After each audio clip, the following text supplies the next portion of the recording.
చిట్టి కథ. ఒక అడవిలో ఒక ఏనుగు, ఒక ఎలుక ఉండేవి. ఏనుగు ఉత్సాహంగా అడవంతా కలియ తిరుగుతుండేది. అంత పెద్ద ఏనుగు ఆకారాన్ని చూస్తే ఎలుకకి ఆశ్చర్యంగా ఉండేది. ఒకరోజు ఎలుక ఏనుగు దగ్గరికి వెళ్ళి, ఏనుగు ఏనుగు నాకు నీతో స్నేహం చేయాలని ఉంది అని చెప్పింది.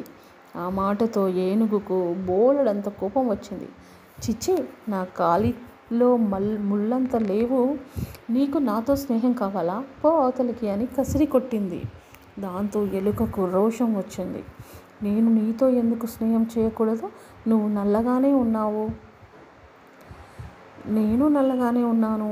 నీకు తోక ఉంది, నీకు కళ్ళు చెవులు ఉన్నాయి, నాకు కళ్ళు చెవులు ఉన్నాయి, ఇద్దరికి తేడా ఏముంది అని అడిగింది ఎలుక. నేను నీకంటే ఎన్నో లక్షల రెట్లు పెద్దగా ఉన్నాను, నీ వంటి అల్పజీవితో నేను స్నేహం చేయను అని ఏనుగు వెళ్ళిపోయింది. అయినా ఎలుక మాత్రం వదలకుండా ఏనుగు ఉన్న చోటనే తిరగాడసాగింది.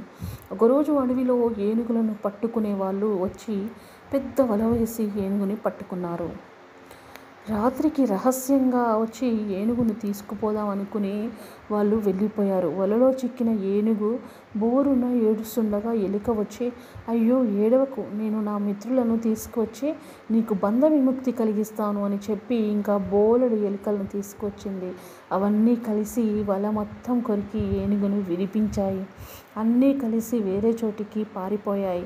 ఆనాటి నుండి ఏనుగులు ఎలుకలతో స్నేహంగా ఉంటూ దాన్ని తన వీపు మీద ఎక్కించుకుని సరదాగా అడవంతా తిరిగేది. వేటగాళ్ళు ఏనుగును పట్టుకున్నప్పుడల్లా ఎలుక వల తాళ్ళను కొరికేసి ఏనుగును రక్షించేవి. సో చాలా బాగుంది కదండి కథ. నాకైతే చాలా బాగా నచ్చింది. సో ఎవరిని కూడా తక్కువ అంచనా వేయొద్దు అనేది నాకు అర్థమైంది. మీకేం అర్థమైంది కామెంట్ చేయండి.